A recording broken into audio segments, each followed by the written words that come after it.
Honorable Ministers, Members of Parliament, His Excellency Eric Solheim, Excellencies, distinguished guests, ladies and gentlemen, I am indeed honored to serve as Chair of the Sri Lanka Clean Energy Summit 2023. I take this opportunity to extend a very warm welcome to all of you to this important event. I hope we can exchange views in a frank and forthright manner and learn from each other's experiences in dealing with potential and project-related issues in the renewable energy sector in Sri Lanka. And I'm sure that it will pave the way to create networks and partnerships for clean energy development in Sri Lanka. Before we commence, I will set out how we plan to conduct the event. Today we will be focusing on key areas for the development of Sri Lanka, such as economic environment, how we can facilitate investors in Sri Lanka, and roll up carbon credits in climate change, followed by a networking session. Ladies and gentlemen, at the outset, let me highlight the objective of this important event.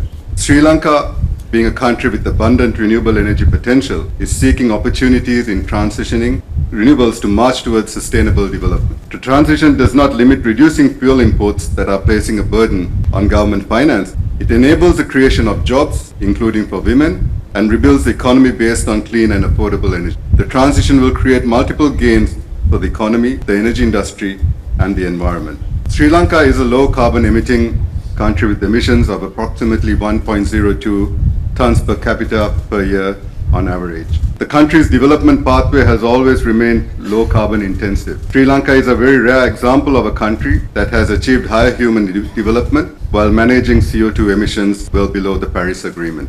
As a party to the Paris Agreement, Sri Lanka is also committed to reducing the greenhouse gas emissions by 14.5% by 2030. Correspondingly, the country is further committed to achieving a 70% share of renewable energy in electricity requirements by 2030, carbon neutrality by 2050, electricity generation, and no further capacity addition of unabated coal power generation. Investing in renewable energy is one way for companies to demonstrate their commitment to sustainability and reduce the environmental impact. In this context, the private sector is crucial in developing and deploying renewable energy technology. The government of Sri Lanka invites local and foreign direct investments to develop renewable energy in Sri Lanka. This summit is expected to pave the way for investors to explore potential for mobilizing green energy investments in Sri Lanka's energy sector. This will also create networks and partnerships with green investment for clean energy. So, this summit is expected to be the opening to accelerate the country's transition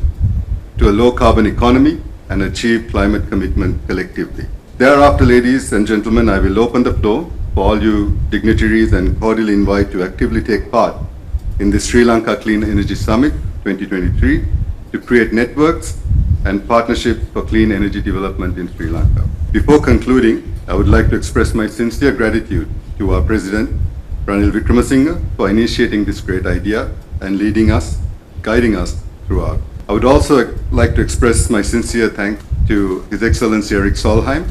I have had the privilege to be working with on the climate sector. Eric has been and will always be a true friend to Sri Lanka. And I would like to thank Dr. Sulakshana and the team from the President's Secretariat for helping us organize this event today. And a special thank you to Mr. Nathan Sivagananathan and his Orbital Group also for helping us organize this event today. I thank everyone for being here today to make this event a success, and I hope we will make the best of this event. May the country prosper. Thank you.